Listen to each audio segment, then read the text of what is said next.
So here's my attempt at trying to explain oxidation reduction to you guys in a way that you can understand it. And I'm going to relate it to both photosynthesis and cellular respiration because basically both of those are two huge redox reactions. So before we start, I want to introduce you to the Statue of Liberty. We've all seen it before.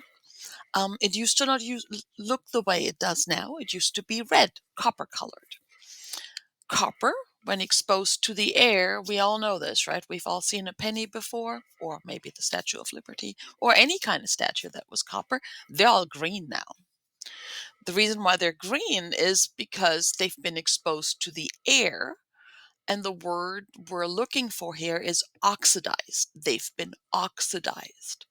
Now, the word itself, oxidized, already tells you who's the probable culprit here, and it is oxygen. Oxygen is a very interesting little character in this context. Oxygen is an element that is in the periodic table. It's in the sixth column.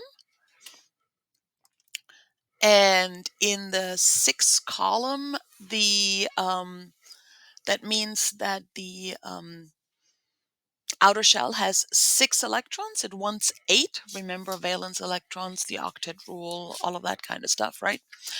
And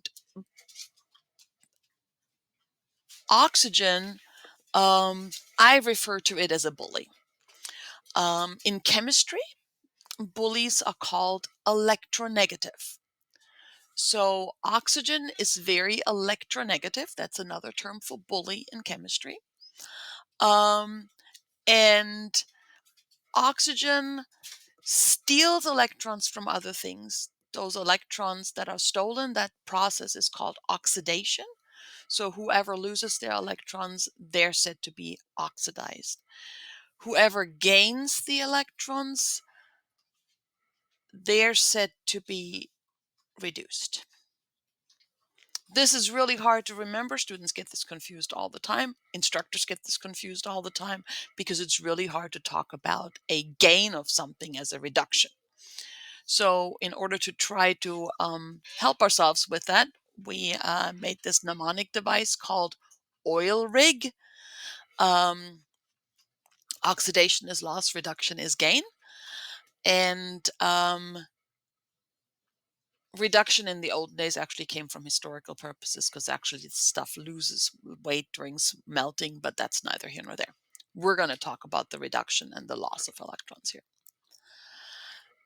Now, what does this have to do with photosynthesis? Well, when we look at photosynthesis, we already looked at the overall equation of photosynthesis, right? Light energy is required. CO2, we breathe it out. Plants breathe it in. Water, they need it. And plants produce glucose, which is where the energy is now contained from the light, and oxygen gas, which is a waste product for the plants, but it is the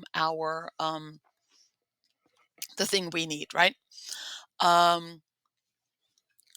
This here is my little symbol for water to try to help you get through. This is my little symbol for oxygen gas. The little red thing is the oxygen, just like the book. And the little blue thing here, the little blue thing, that's my little hydrogen atom element. Now, we're talking oxidation reduction. So who is being, it's always the question is who is being reduced, who is being oxidized, how do you figure this out? And so in order to kind of help you figure this out, I drew out the partners a little bit in more detail. So we've got water over here. Now we got 6 of them. We got oxygen over here. It's got its little double bond. Down here, I put water with all of the electrons necessary. So each of these is a water molecule with the 6 red oxygen electrons and then the 2 from the hydrogens. And here we have our oxygen. And you may notice that from here to there, this is a complete O2 double bond. This is a complete element. And what's missing over here very clearly is the blue dots, right? So the blue electrons. So we have lost some electrons here. So we lost some electrons here. And because we lost electrons, we call this becoming oxidized, right? So water is oxidized to oxygen, but it doesn't really look like electrons, right? It looks like there's a loss of a hydrogen. And so this is why, yes, oxidation reduction is a loss of an electron or a gain of an electron. But sometimes, because all of the solutions, all of the things that happen in biology happen in water, sometimes this actually looks like the loss of a hydrogen bond or the formation of a of a CO bond or the equivalent of it. When it's oxidation and reduction, you see the opposite. And when you're looking at photosynthesis, you actually recognize that that process is happening. You see it as like a big process in photosynthesis, because in photosynthesis, electrons are literally transported. These electrons over here that are walking from water to oxygen, they're being transported from water to oxygen. The entire process of photosynthesis basically involves this transport. And here is where it's happening. You're separating things out here. You're using energy to separate things out. And here is you're transporting electrons. Literally, you're transporting electrons into the process where the sugar is being produced. You're transporting electrons in the process where the sugar is being produced. And the sugar, that reaction, that is a reduction reaction. So CO2 is reduced to sugar. And in this case, it looks like the addition of a hydrogen, right? This looks like a hydrogen was added with the addition of the electrons. And that happens because everything in biology happens in water. So water, when you look at water, when you think about water, you think of it as this, right? A whole bunch of molecules like that. But the reality is water isn't like that. Water is chemistry, life, all of things. They're constantly changing.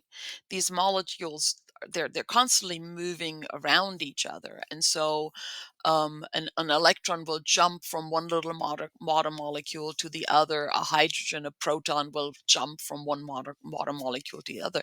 And depending on what kind of solution is you have, there's always a certain amount of free hydroxy ions, that's what those are called, and protons.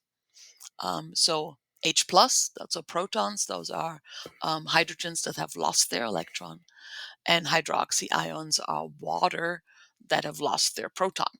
They have an extra electron that the oxygen is holding on to, and it jettisoned the poor little proton that didn't have a chance. Now that's photosynthesis, right?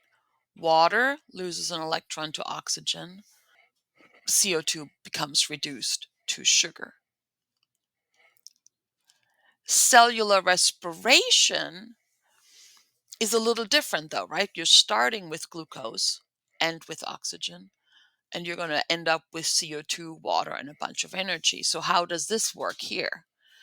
Here you have the CO2, and clearly in order to make the water, you had to add electrons to basically break up this bond, right? Because in order to keep those electrons busy that are being shared, we're going to break this up. We're going to stick an electron in it. And because this whole thing happens in a liquidy environment, this is the addition of an electron. So this is a reduction, right? And the oxidation is over here. Again, this same thing is absolutely happening the same way, because there is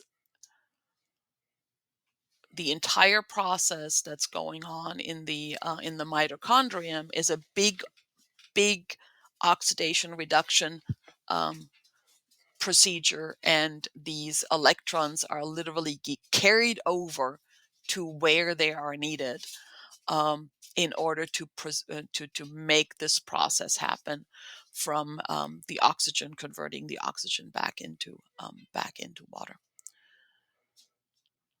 And so in cellular respiration, this gain of electrons, that's called reduction.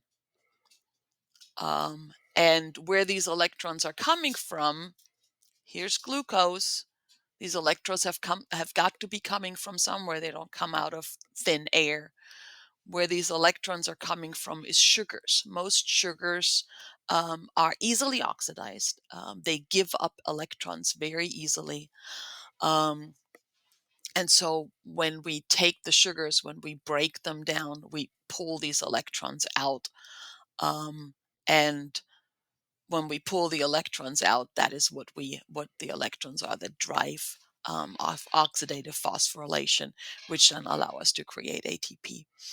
And hopefully this was helpful for your oxidation reductions. Hopefully you can figure these out yourself now.